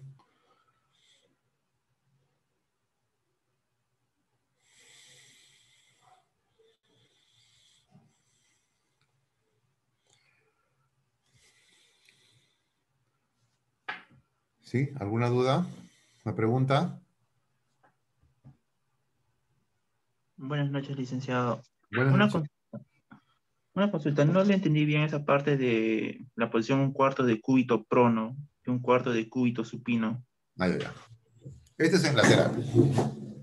Imagina que la pared es mi cama. Estoy echado en lateral. Esto es un cuarto en decúbito supino. ¿Ya? Y esto es un cuarto en decúbito prono. O sea, se podría decir un poquito en decúbito prono. Un cuarto en decúbito prono, un cuarto en decúbito supino. ¿Mm? Ah, ya. Ahí puede ser apoyado con unas almohadas, ¿no? No, está en la cama prácticamente, pues. Está en la cama. Y y esas son posturas en las que tú puedes mantenerlo un buen tiempo, dejarlo ahí en esa posición para que la gravedad propia haga el efecto de eliminar las secreciones, y que lo puedes apoyar con maniobras de vibración, lo puedes apoyar con maniobras de elongación muscular, ¿no? Puedes elongar los músculos del brazo, ¿no? Para facilitar la movilización. Puedes movilizar las costillas, ¿no? Puedes aprovechar para movilizar el omóplato, ¿no? Y que se suelte y haga el efecto de la gravedad, y todo movimiento va a ser pues que drene, no Ah, capotaje. ya. También me olvidé preguntarle, ¿cuánto tiempo es lo ideal mantener en una posición? 2 horas. Dos horas. Toda posición en 2 horas. Claro, tú como tienes que ver, pues, ¿no? Por ejemplo, si fuera tu familiar y estaría en tu casa, lógicamente lo vas a tener cada 2 horas, lo vas a ir cambiando. Como cualquier paciente postrado, ¿no? Que está en en un área, en cuidados críticos todavía, ¿no? Su movilización es cada 2 horas. Entonces, como tú conoces de esto, su movilización no va a ser de costado y boca arriba, como normalmente se hace en el hospital. Tú conoces más posturas de drenaje que le van a ser más beneficiosas, entonces vas a utilizar otras posiciones más adicionales. Pues. ¿Mm? Ah, ya. Muchas gracias. Sí, ya me ubiqué. Ya. ¿Alguna otra pregunta?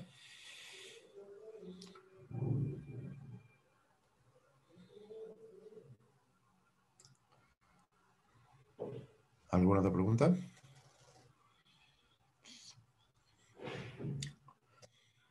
Muy bien, listo. Entonces, ¿qué tipo de movilizaciones hacemos aquí en estos pacientes que está postrado? Uno, movilizar la escápula, ¿no? En lateral, soltar la escápula. ¿Por qué? Porque al soltar la escápula también vamos a mover musculatura que generan rigidez en la parte superior de las costillas superiores, ¿no?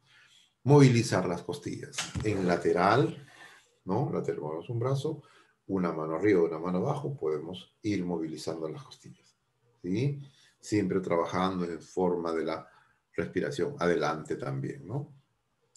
Presionamos en la expiración, ayudamos a que se abran las costillas durante la inspiración. Podemos estimular el diafragma también, ¿no? Metemos la mano por debajo de las costillas a nivel de plexo solar y estimular diafragma, ¿sí? Se estimula el diafragma hacia afuera, hacia adentro, afuera, adentro, ¿sí? Se mete la mano y afuera, adentro, y se va estimulando el diafragma, ¿sí? Otro podemos hacer también, aunque no es muy recomendable todavía en paciente con COVID, podría ser maniobras de descompresión, la que habíamos hecho antes, ¿no? Que sintonizarnos con él si está con el ventilador mecánico, cuando bote el aire y cuando toma, ¿no? Soltar violentamente para que, aunque eso varía mucho de cuando a los criterios. Si el paciente está muy crítico, mejor solamente sus posturas de drenaje y su movilización pasiva y nada más. Porque no vaya a ser que pase algo por ahí, el intensivista te va a echar la culpa. Como siempre, pues, ¿no? Los fisioterapeutas somos los culpables, ¿no? Porque no hicimos o porque hicimos, pero igual tenemos la culpa. Muy bien.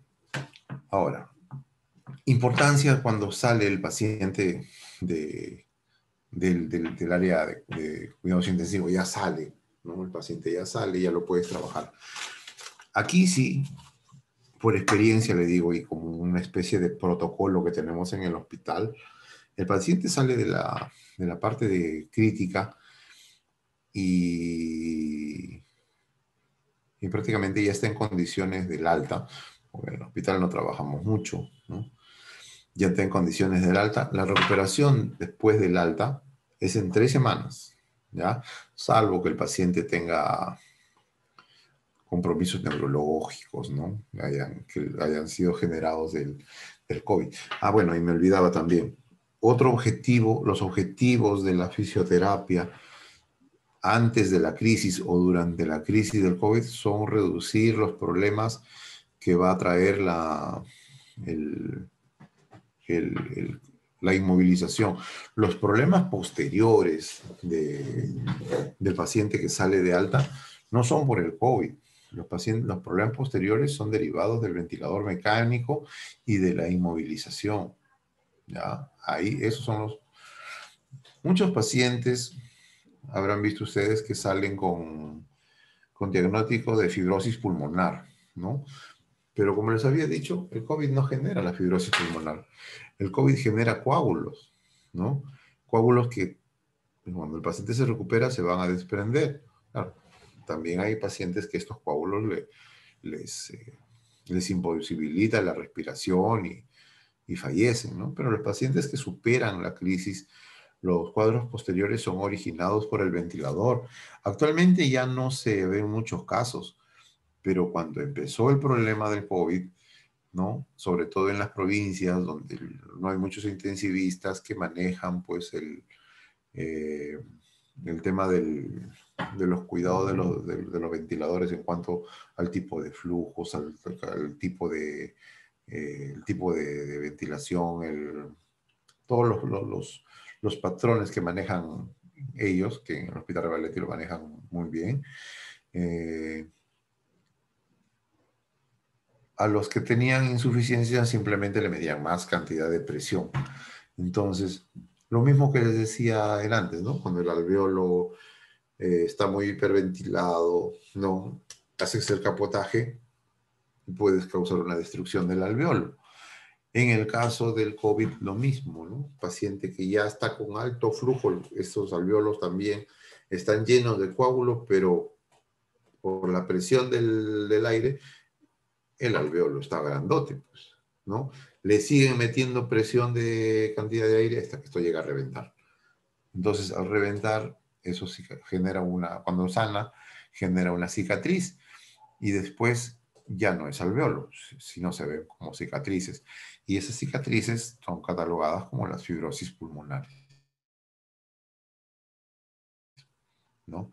Originadas por el pulmón, por el ventilador mecánico, ¿no? Lo que decían que era por el COVID, no es el COVID, es el ventilador mecánico. Y los problemas, ¿no? Que el paciente cuando sale de UCI, pues el paciente no puede ni sostener la cabeza, no puede sostener el tronco, no puede pararse, sus piernas se prácticamente disminuyeron de volumen muy rápido, porque ustedes saben que el cuádriceps sobre todo pierde 40% de su volumen en 3 semanas de inmovilización, ¿no? Entonces las pantorrillas empiezan a crecer, ¿no? A disminuir, ¿no? Pérdida de fuerza en los brazos, la espalda, e inclusive si ha tenido traqueostomía, la pérdida de la voz, ¿no?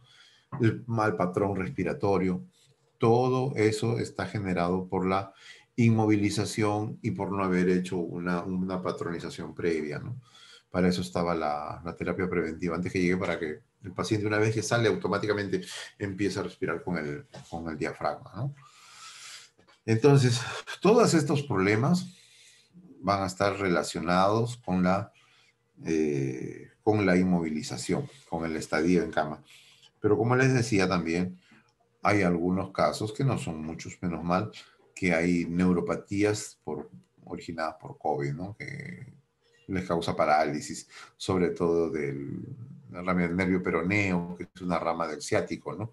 Van a encontrar muchos pacientes que tienen el pie equino, que tienen no pueden levantar el dedo gordo del pie, eso sí es bastante común.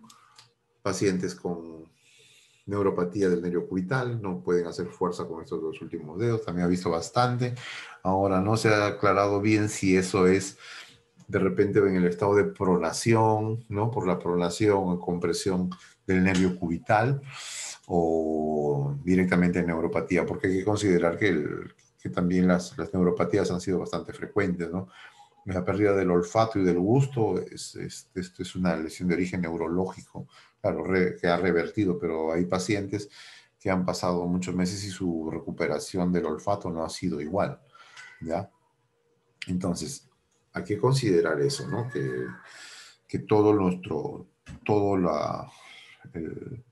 el proceso que tienen al salir de cuidado críticos es más originado por el COVID, perdón, por la inmovilización que por el COVID.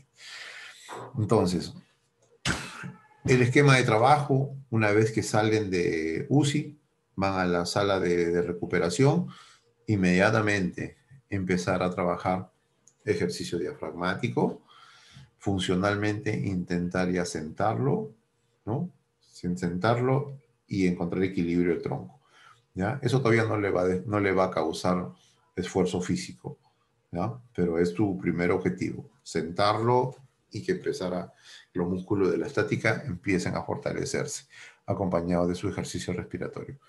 Que en esa etapa realmente no les van a hacer mucho caso porque ese tipo están totalmente desmotivados, ¿ya? Cuando van a la casa, salvo los pacientes que hayan sido muy aplicaditos durante la estancia y ya les hayan captado la parte de la respiración diafragmática y son muy colaboradores, que son pocos, cuando ya vayan a casa, acuérdense que la primera semana es concientización del paciente y de la familia de lo que es la sucesión de eventos que le van a permitir la recuperación, ¿ya? Ojo, nunca traten de combinar ejercicios funcionales y ejercicios de fortalecimiento si no han logrado una patronización adecuada de la respiración. ¿Por qué? Porque esos pacientes, ¿no? Empiezan a hacer actividad y terminan cansados, al día siguiente no te quieren ver, ¿no? Te lo has dejado mal, le ha dolido la cabeza, ha arrojado, no ha podido dormir bien porque le han venido calambres al cuerpo. Lógicamente, una musculatura exigida y sin oxigenación, lógicamente que te va a traer estragos, ¿ya? Entonces, no importa que el paciente, que la familia te diga, no, queremos que lo pare, que lo siente. Usted tiene que especificar su plan de tratamiento. Mire, mi primera semana es fortalecer bien su diafragma.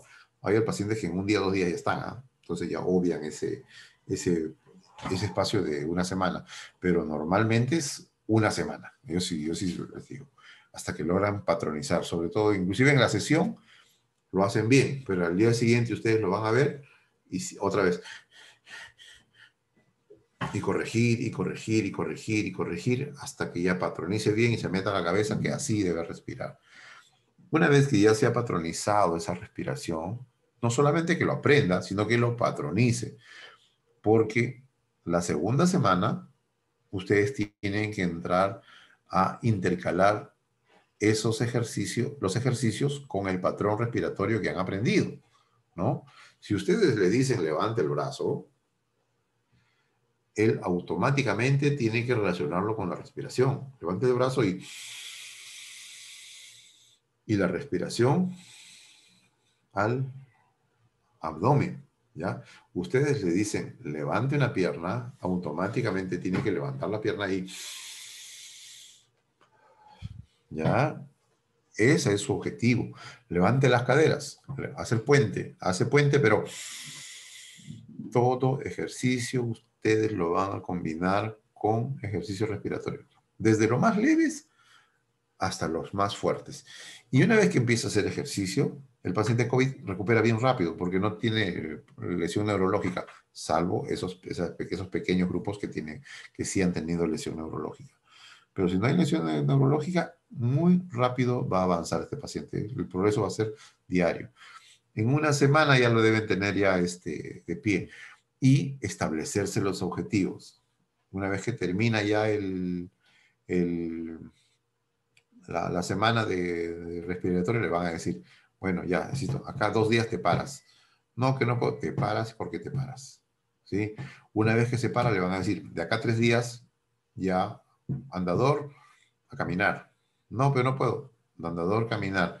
De acá 2 días más vas a ir al baño, ¿no? Y ya verán si le ponen adaptador, si de repente tiene fuerza.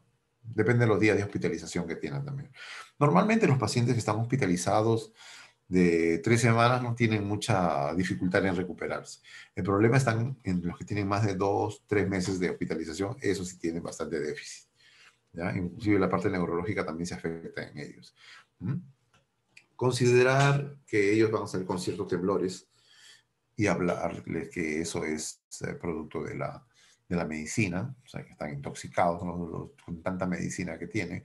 Están con insuficiencias renales, pacientes que se han dializado.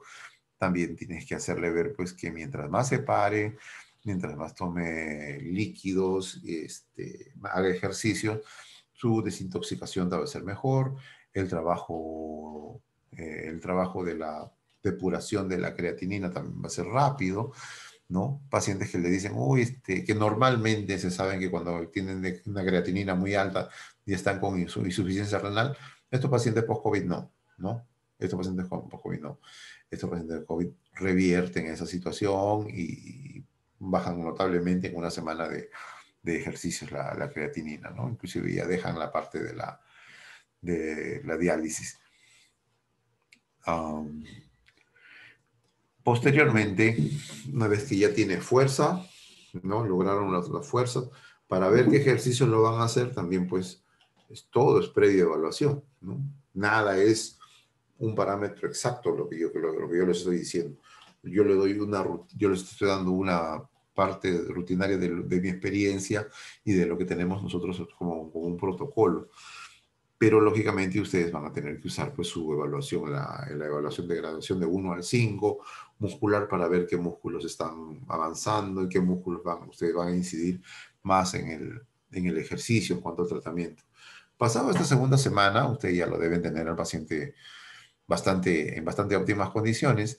Si falta algo más en cuanto al ejercicio, ustedes consideran que necesita más ejercicio antes de pasar a la tercera semana de ejercicios ya funcionales, lo pueden hacer, ¿no? Si ustedes consideran que el paciente tiene todavía dificultad al pararse, le cuesta, que a la hora de pararse se le mete una pierna, o camina todavía con dificultad, o tiene los pies muy equinos, ¿no? No puede subir todavía una pequeña gradita. Entonces ustedes van a considerar una semanita más o unos días más de ejercicios. Luego ya van a la parte funcional. Su primera actividad funcional que van a hacer en los pacientes es la bipedestación y la marcha, ¿no? Una vez que hagan bipedestación y marcha, continúan con agarrarse el borde de la cama y arrodillarse. Una vez que el paciente se arrodilla, logran este objetivo de la rodilla, empiezan a trabajar la posición maratón. Sacar una pierna, sacar la otra. Sacar una pierna, sacar la otra. ¿Sí? Una vez que ya logran la posición de maratón intercalada, ya van al paciente a que agarrándose de la cama o de una silla, empiece a pararse, ¿sí? Para posteriormente empezar a trabajar ya las sentadas en bancos más bajos hasta que el paciente pueda llegar agarrado, ponerse de cuclillas y pararse, ¿no? Cuando ya puede agacharse, ya puede llegar al suelo, a hacer posición cuadrúpeda, ¿no? Ser patrones si desean de colchonetas, de facilitación neuromuscular propioceptiva, todos los ejercicios tipo ejercicios de clap para la columna también se usan, ¿no? En posición de gateo levantar un brazo con una pierna, ¿no? También pueden intercalarlo con, previo a la llegada al suelo antes de poner la posición maratón, también conseguir un andador, si es que lo necesita que caminar con el andador, que lo use, pero el andador más lo van a usar ustedes para los ejercicios, ¿no? Se agarre el andador, se pongan de puntas, ¿no? Puntas, talones, a la hora de ponerse de puntas, que contraigan las nalgas, los muslos y las pantorrillas y la espalda, y cuenten hasta 3 o 5 según puedan hacerlo, y van a ver que es un ejercicio muy gratificante con ustedes, porque tanto los músculos de la antigravitatorios como los músculos prácticamente de la movilidad voluntaria se van a mejorar bastante. Eso pueden trabajar a criterio de ustedes con pelotas, con ligas, una colchoneta a mano libre. Eso ya depende del criterio. Las técnicas pueden variar mucho, pero los objetivos no. Los objetivos son los mismos. Siempre con el criterio adecuado del seguimiento de la sucesión de eventos que yo quiero para el paciente. No adelantarme, ¿ya? No adelantarme. Y cada vez que ustedes vayan progresando en los ejercicios, vayan incidiendo al paciente con la respiración. Muchos de ellos van a ver que están en fase ya de llegar están en el suelo ya trabajando en posición de gateo, pero cuando se paran otra vez, fíjense, no permitan eso. Se cansa, respiratorio, diafragma, se lo patronice. ¿Ya? Muy bien. A grandes rasgos, esto es, tendríamos para hablar horas de horas de esto, que es un tema muy interesante, ¿no? Pero bueno, por ahora creo que ya nos va a ganar la hora. ¿Alguna pregunta, por favor, si desean hacerla?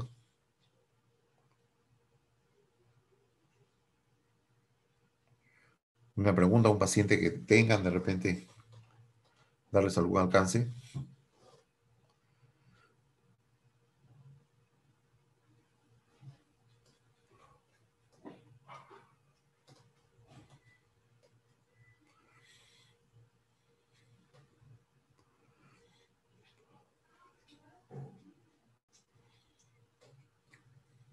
Bueno, no hay ninguna pregunta.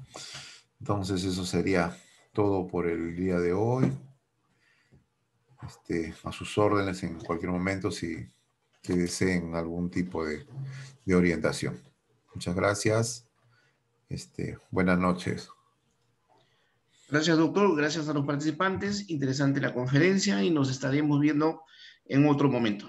Muy agradecidos.